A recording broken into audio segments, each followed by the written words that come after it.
comprenez très bien qu'il est très important pour un comptable qui veut progresser de véritablement se poser des questions. Parce qu'en réalité, pour bien organiser son activité comptable, il doit connaître la démarche qu'il doit engager. Comment est-ce qu'il peut faire donc pour optimiser cette démarche comptable? Quelle est l'action que je dois poser actuellement?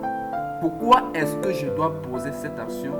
Comment est-ce que je dois poser cette action? Quels sont les fruits issus de cette action? Cette action commence où et s'achève où? Il est très important pour le comptable également de se poser toutes ces questions. Déjà, quelles sont les phases de ma démarche comptable? Le comptable devrait être en mesure réellement de connaître les phases de sa démarche comptable. Et le législateur comptable Ouada l'a si très bien dit dans son article 14 à 24 qui parle de l'organisation comptable. À l'intérieur, on retrouve toutes ces phases. Et le comptable devrait réellement respecter ces phases et dans le respect également du moyen de procédure comptable que prône cette entreprise. Il est très important également pour le comptable de maîtriser ces phases dans sa démarche comptable. Alors, la première phase que le comptable devrait réellement observer, c'est la phase de collecte des données. Dans cette phase de collecte des données, cette phase est tellement importante parce que cette phase regroupe également l'observation. Observer en comptabilité veut dire quoi? Parce que très souvent, quand on dit observer, on croit que non, c'est observer avec les yeux. Non. Observer en comptabilité veut dire recevoir une pièce comptable sous réserve d'une décharge. Alors, il faut donc comprendre que lorsque le comptable a déjà validé une pièce comptable, sa responsabilité juridique commence directement à courir. Parce que le comptable est réellement le gardien de la vie d'une entreprise. La vie d'une entreprise est même dans sa poche. Donc, il est le garant de la situation financière d'une entreprise. C'est pourquoi la première phase est la phase de collecte des données. Et dans cette phase de collecte des données, nous avons l'observation. L'observation est une phase très importante parce qu'en réalité, le comptable devrait réagir comptablement lorsqu'il y a conjugaison du fait économique et d'un acte juridique. Il est très important pour le comptable d'étudier cette phase avec précaution.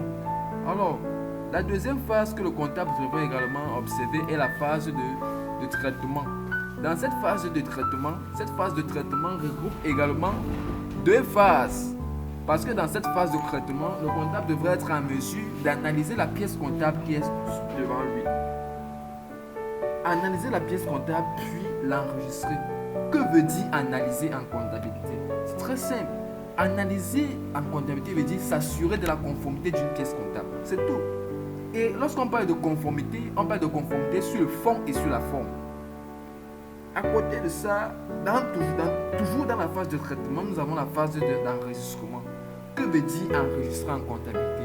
Quand on dit très souvent, enregistre-moi cette pièce comptable. Enregistrer en comptabilité veut dire tout simplement consigner une information sur un support. Il faut également comprendre que la consignation de cette information sur un support est égal à système comptable. Et dans tout système comptable, il y a un journal comptable.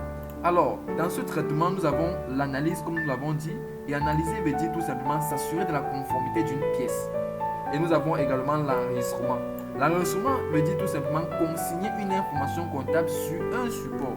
Et support est égal à système comptable, tout simplement. Bon, après ces deux phases, le comptable devait passer directement au classement des données. Parce qu'il est très important pour le comptable également de classer ses données. Un bon comptable, c'est celui-là qui sait classer ses données. Et classer en comptabilité veut dire archiver une pièce comptable. Le législateur comptable Ouada l'a très bien dit dans son article 24 que l'entreprise, toute entité devait conserver ou archiver les pièces comptables et documents comptables pour une période de 10 ans. C'est pourquoi dans cette phase de classement ou bien dans cette phase d'archivage des pièces, le comptable devait être rigoureux et très regardant là-dessus. Parce que dès lors que ces pièces se perdent avant la durée de 10 ans, alors c'est très fatal. Tout simplement pourquoi? Parce qu'on peut avoir affaire peut-être à une action en justice et maintenant le magistrat ou bien le juge nous demande ces pièces. Comment est-ce que nous allons donc procéder? C'est pourquoi il est très important pour le comptable de savoir comment est-ce qu'il va archiver ces pièces.